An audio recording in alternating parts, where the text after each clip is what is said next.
Urine analysis. अब हम पढ़ेंगे यूरिन एनालिसिस के बारे में। तो स्टार्टिंग है कि kidney is a excretory organ of our body. जो किडनी होता है वो हमारे शरीर का उत्सर्जन अंग होता है।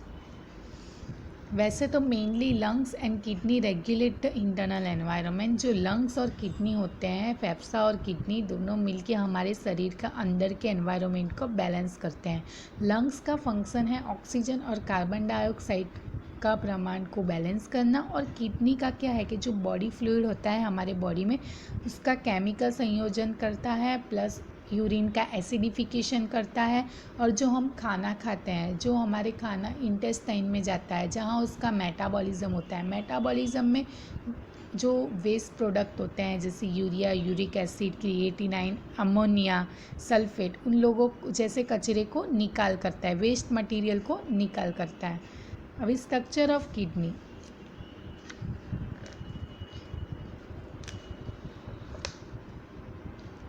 बीच में एक और ऐड होगा, एडिशन होगा कि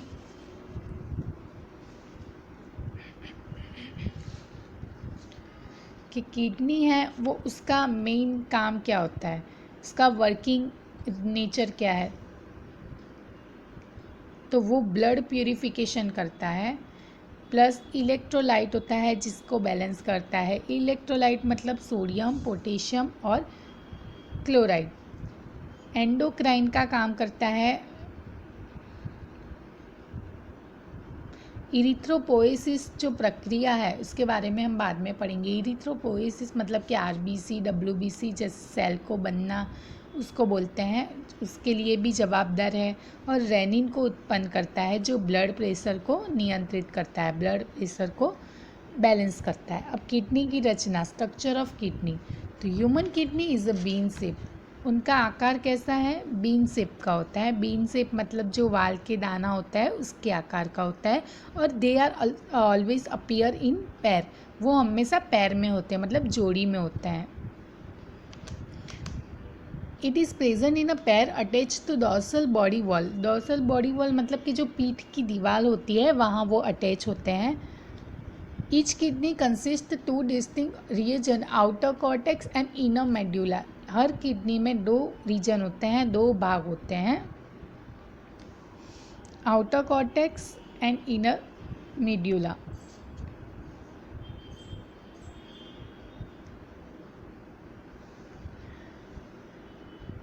The notch of the inner side of the kidney is called hilus। जो इनर साइड होता है उसको हिलस बोला जाता है। Ureter arises from the inners. Ureters कहाँ से निकलता है, कहाँ से उसका उत्पन्न होता है, इनर साइड पे से। They are open into urinary bladder, और फिर वो यूरेटस जाके यूरिनरी ब्लेडर में ओपन होता है। Finally the urine is let out through the urethra, और फिर यूरिन कहाँ से लेट आउट होता है, यूरेथ्रा से। भी जो किडनी है उसका वजन है, भी किडनी का वजन और उसका साइज शेप देखेंगे तो पहले तो किडनी का कलर ब्राउन जैसा होता है। उसका वजन है 113 to 170 ग्राम। उसका जो पौड़ाई है, वीथ है उसकी, वो 11.5 सेंटीमीटर to 5.5 to 7.5 सेंटीमीटर होती है। और वो कितनी जाड़ाई होती है उसकी, 2.5 सेंटीमीटर होती है। जो राइट वाली किडनी होती है वो लेफ़्ट वाली किडनी से थोड़ी नीचे के तरफ होती है, क्योंकि जहाँ राइट किडनी होती है उसके ऊपर लीवर होता है। इसलिए किडनी के आजू बाजू संयोजक पेशी होती है, कनेक्टिव टिश्यूज होते हैं, जो उसका काम होता है रक्षण करने का, प्रोटेक्शन करने का।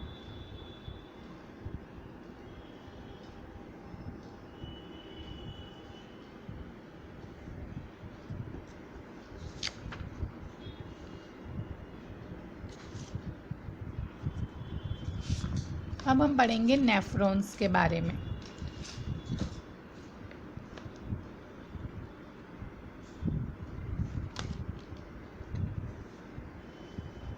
नेफ्रॉन है वो किडनी का रचनात्मक और क्रियात्मक एकम है, उसका स्ट्रक्चरल और वर्किंग यूनिट है नेफ्रॉन।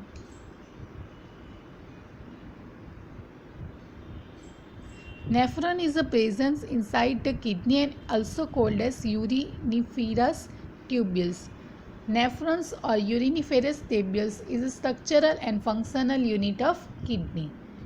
जो रचनात्मक और क्रियात्मक मतलब structural and functional unit of kidney. Each kidney consist of 1.2 million of nephron. एक किडनी 1.2 मिलियन नेफ्रॉन्स कंसिस्ट करता है। सो पेयर ऑफ किडनी कंसिस्ट मतलब कि अब किडनी दो है, मतलब कि एक किडनी में 1.2 मिलियन नेफ्रॉन है तो दोनों में मिला के 2.4 मिलियन नेफ्रॉन्स पाए जाते हैं। अभी नेफ्रॉन्स के स्ट्रक्चर कैसे हैं?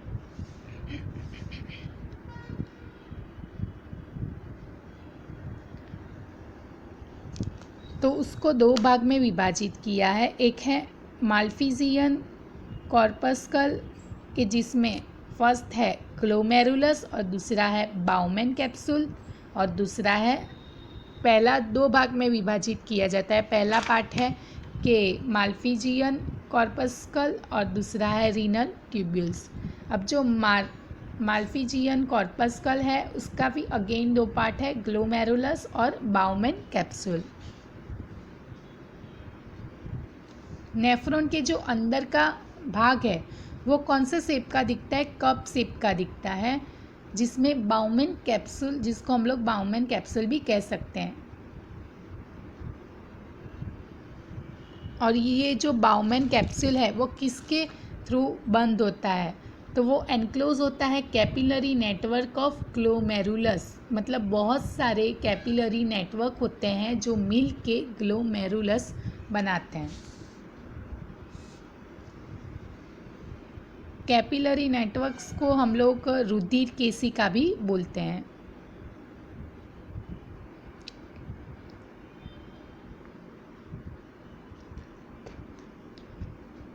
रीनल आर्टरी होती है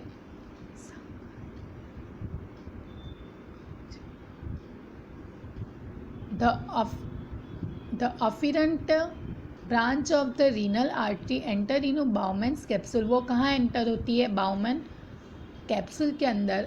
and the branches up to form glomerulus, और जो एंटर होने के बाद उसकी अलग अलग ब्रांच बनाएंगे उसको बोलेंगे glomerulus. This network again you need to form efferent arteriole which leave the capsules. ये नेटवर्क फिर से अगेन यूनिट बना के ये बनाए। रीनल आर्टरी की जो शाखा होती है उसकी शाखा को बोलते हैं एफरेंट आर्टियोल। जो एफरेंट आर्टियोल होता है वो बाउमेन कैप्सूल में दाखिल होता है।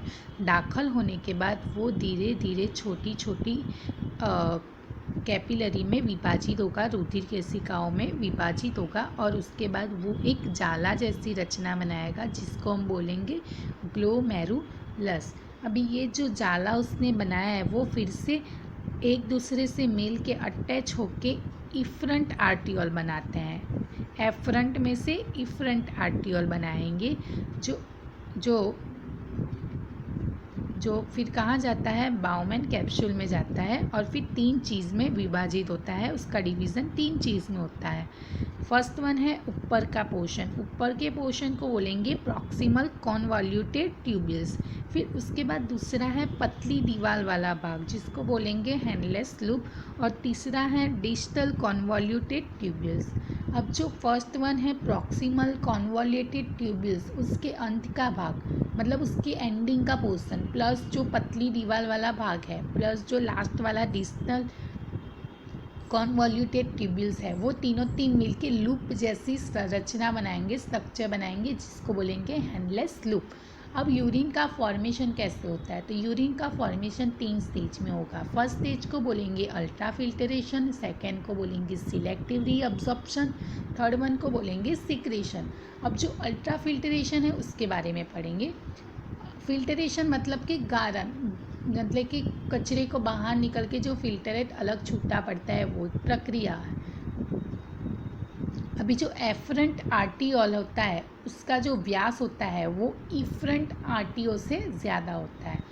तो इसके कारण जो ग्लोमेरुलस है उसमें ब्लड का दबान बहुत ज़्यादा होता है। तो जो ब्लड का दबान इतनी तेज से आता है ग्लोमेरुलस में, वहाँ उसका क्या होगा, फिल्टरेशन होगा, गाढ़न की प्रक्रिया होगी, जिसमें कौन कौन सी चीज़ें अलग होगी। तो glucose, amino acid, monosaccharide, fatty saccharide, inorganic, organic ion और बहुत सारे पैमाने में पानी जो ग्लोमेरुलस में फिल्टरेट होते हैं। और ये प्रक्रिया के बाद जो चीज़ बचती है उसको बोलते हैं फिल्ट्रेट, जो उसके बाउमेन कैप्सूल में दाखिल होगा, एंटर होगा।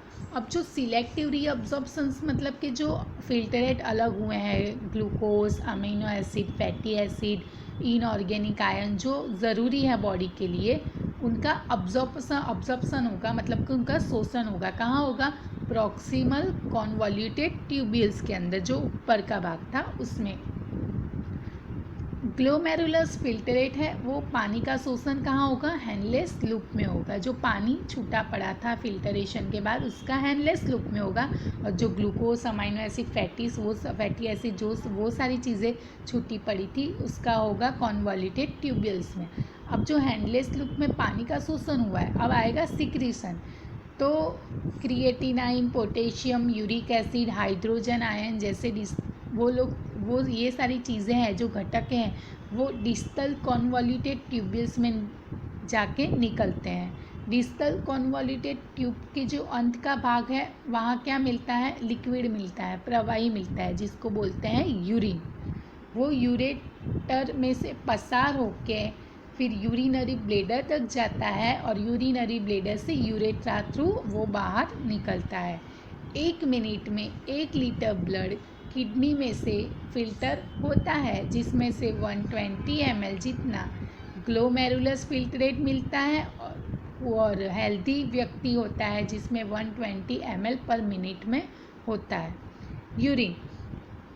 यूरिन क्या है, तो वो लाइट येलो कलर का प्रवाही है, लिक्विड है, कि जो किडनी के थ्रू ब्लड में जो बिन उपजाऊ द्रव्य होते हैं, मतलब कि जिसका बॉडी में ज़्यादा नेसेसिटी नहीं होता, यूरिया, यूरिक एसिड होता है, वो यूरेटर में से पसार होके यूरिनरी ब्लेडर में जाता है और वहाँ थोड़े समय के लिए संग्रह होता है, उसके बाद उसका वहाँ बाहर निकाल होता है। अभी जो लैब में यूरिन आता है तो उसकी एनालिसिस जो स्टार्टिंग से होगी उसको बोलेंगे रूटीन यूरिन एनालिसिस, जिसको हम डिवाइड करेंगे। अब रूटीन यूरिन एनालिसिस हम लोग किस उद्देश्य से करते हैं, उसका क्यों हम करते हैं, उसकी क्यों ज़रूरत पड़ती है। तो फर्स्ट हम जानते हैं कि शरीर में कोई मेटाबॉलिक या एंडोक्राइन काम में कोई अवरोध तो नहीं आया ना। जैसे कि सामान्य यूरिन में बिलीरुबिन और ग्लूकोज हाजिर नहीं होता, पर अगर यूरिन में बिलीरुबिन मिला, मतलब पता चलता है कि उसके बॉडी में बिलीरुबिन एंटर क्यों हुआ है, क्योंकि उसके बॉडी में मेटाबॉलिज्म सही से हो नहीं रहा। वैसे ही अगर यूरिन में ग्लूकोज मिला तो पेशेंट को डायबिटीज़ भी हो सकता है या तो इंसुलिन की खामी हो सकती है। फिर यूरिनरी ट्रैक इन्फेक्शन के बारे में भी हम जान सकते हैं और हम ये भी जान सकते हैं कि यूरिन एनालिसिस से बॉडी की अंदर की प्रक्रिया नॉर्मल है कि नहीं। अभी क्लिनिकल सिग्निफिकेंस, तो हेल्दी व्यक्ति होता है जिसमें पूरे दिन के थ्रू 1200 से 1500 ml पर 24 आवर जितना यूरिन का निकाल होता है, मतलब कि उसकी नॉर्मल रेंज है 1200 to 1500 ml पर 24 आवर। अभी नाइट के समय में यूरिन का निकाल सबसे ज़्यादा होता है, तो इसकी कंडीशन के अकॉर्डिंग उसको नाम दिया जाता है, जैसे कि पॉलीयूरिया। तो जो यूरिन का निकाल 24 आवर के ड्यूरेशन पे 2500 ml से ज़्यादा होता है तो उसको हम बोलेंगे पॉलीयूरिया, मतलब ज़्यादा। नॉर्मल रेंज है 1200 से 1500 पर उसका यूरिन का निकाल 2500 ml से ज़्यादा है, मतलब पॉलीयूरिया। ये कौन सी कंडीशन में सबसे ज़्यादा मिलेगा, डायबिटीज़ मेलाइटस, डायबिटीज़ इंसिपिडस में। अब ओलिगोयूरिया, तो 24 आवर के दरमियान 500 ml से भी कम यूरिन का निकाल होता है तो उसको बोलते हैं ओलिगोयूरिया, मतलब कम। तो उसकी नॉर्मल रेंज से कम मतलब 500 ml से भी कम, तो उसको बोलेंगे ओलिगोयूरिया। एक्यूट नेफ्राइटिस जैसी कंडीशन में ये पाया जाता है। एनयूरिया, जिसमें यूरिन बनता ही नहीं है, उसका निकाल ही नहीं होता, किडनी फेलर होता है, उसमें ये सब चीज़ें दिखती है।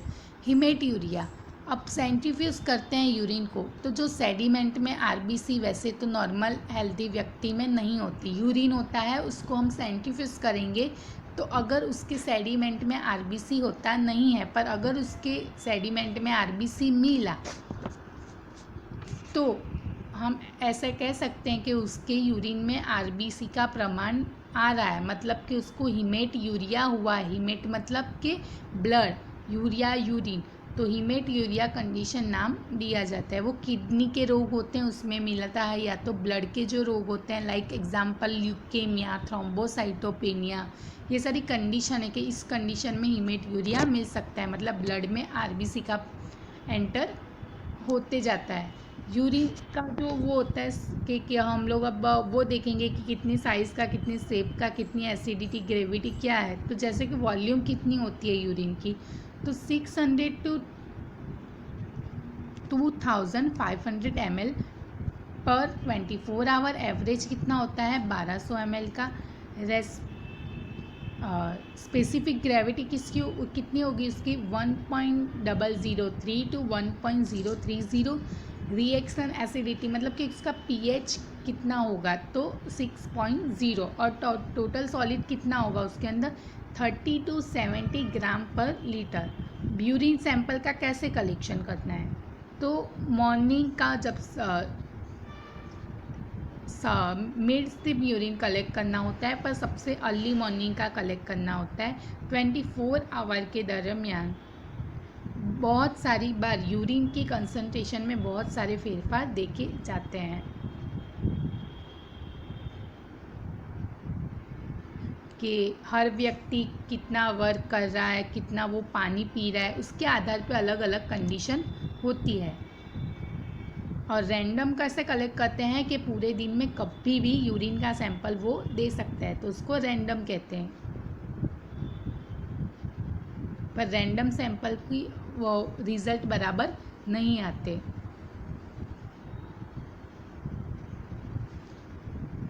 इसीलिए यूरिन को हम लोग सब अर्ली मॉर्निंग में ही कलेक्ट करते हैं। कंटेनर कैसा होना चाहिए कि जिसमें हमको यूरिन कलेक्ट करना है, तो वो कंटेनर कैसा होना चाहिए, तो क्लीन होना चाहिए और ड्राई होना चाहिए और वाइड माउथ होना चाहिए, मतलब कि पौड़ा मुंह वाला होना चाहिए, और कैप अच्छी होनी चाहिए उसकी। कांच या तो प्लास्टिक की बोतल हो सकती है।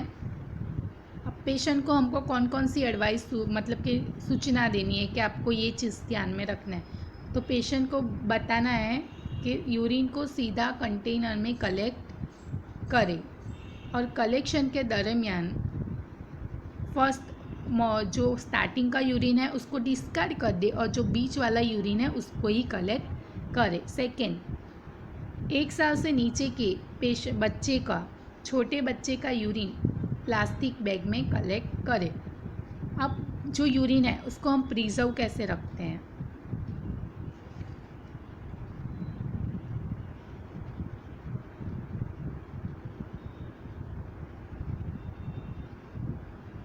उसको प्रिजर्व करने के लिए हमको 2 से 8 डिग्री सेल्सियस पे संग्रह करना होता है, स्टोरेज करना होता है। प्रिजर्व मतलब क्या होता है कि जो हमारे सेल हैं यूरिन में वो कील ना हो जाए या तो डिस्ट्रॉय ना हो जाए, प्लस बैक्टीरिया का ग्रोथ स्टॉप करने के लिए हम उसको प्रिजर्व करते हैं। प्रिजर्व करने के लिए जो केमिकल है वो है फॉर्मेलिन, थाइमोल और क्लोरोफॉर्म। फॉर्मेलिन 3 ड्रॉप होता है 100 ml यूरिन में, थाइमोल होता है 3-4 ड्रॉप प्लस 100 ml यूरिन में, और क्लोरोफॉर्म 5 ml होता है 100 ml यूरिन में। अब यूरिन का फिज़िकल एग्जामिनेशन मतलब कि फिज़िकल मतलब कि उसका वॉल्यूम क्या है, कलर क्या है, कैसा दिखता है, अपीरियंस, वो सब। तो वॉल्यूम कितना होना चाहिए यूरिन का 600 to 2500 ml पर 24 आवर। एवरेज कितना होता है 1200 ml। कलर कैसा होता है, तो नॉर्मल यूरिन का कलर लाइट येलो कलर का होता है, या तो फिर लाइट येलो से थोड़ा डार्क हो सकता है, पर यूरोबिलिन और यूरोइरिथ्रिन नाम के पिगमेंट उसके अंदर प्रेजेंट होते हैं, उसके आधार पे वो होता है। अब बहुत सारे एनवायरनमेंट में या तो बहुत सारी कंडीशन में ये कलर अलग अलग देखे जाते हैं। कोई पेशेंट का खाना या तो फिर वो दवाई अलग अलग या तो केमिकल के कारण भी वो हाजिर हो सकता है। अब जो लाइट येलो होता है या तो फिर कलर नहीं होता यूरिन में, तो वो बताता है कि पेशेंट को डायबिटीज़ मेलाइटस या तो डायबिटीज़ इंसिपिडस कंडीशन हो सकता है। अब अपीरियंस तो नॉर्मली यूरिन क्लियर दिखता है, पर ल्यूकोसाइट, एपिथेलियल सेल, बैक्टीरिया के हाजिरी के कारण यूरिन कैसा दिखेगा? क्लाउडी दिखेगा या तो टर्बिड दिखेगा। और म्यूकस के कारण हेजी अपीरियंस देगा। यूरिन में अगर फैट मिला तो वो मिल्की अपीरियंस देगा। और आरबीसी के कारण टर्बिड अपीरियंस देगा। ऑर्डर मतलब जो गंध, तो वैसे तो सामान्य हेल्दी व्यक्ति में ऑर्डर लेस होता है, पर जब कीटोन हाजिर होता है तो फ्रूटी जैसा स्मेल देता है, क्योंकि फ्रूटी जैसा स्मेल आएगा। और अगर बैक्टीरिया प्रेजेंट होगा तो बहुत एक्सट्रीम लेवल का गंध आएगा। रिएक्शन एंड पीएच, अब पीएच क्या है? तो पीएच रेंज है 4.6 to 7 और एवरेज है 6.0। पीएच मतलब hydrogen ion concentration. Specific gravity के बारे में भी हमने पढ़ा कि यूरिन का जो कंसंट्रेशन है या तो फिर उसकी सॉल्युबिलिटी है, उसका पावर कितना है, उसको बोलते हैं स्पेसिफिक ग्रेविटी टेस्ट, जिसका नॉर्मल रेंज है 1.00 to 1.080। अब उसका केमिकल एग्जामिनेशन पढ़ेंगे।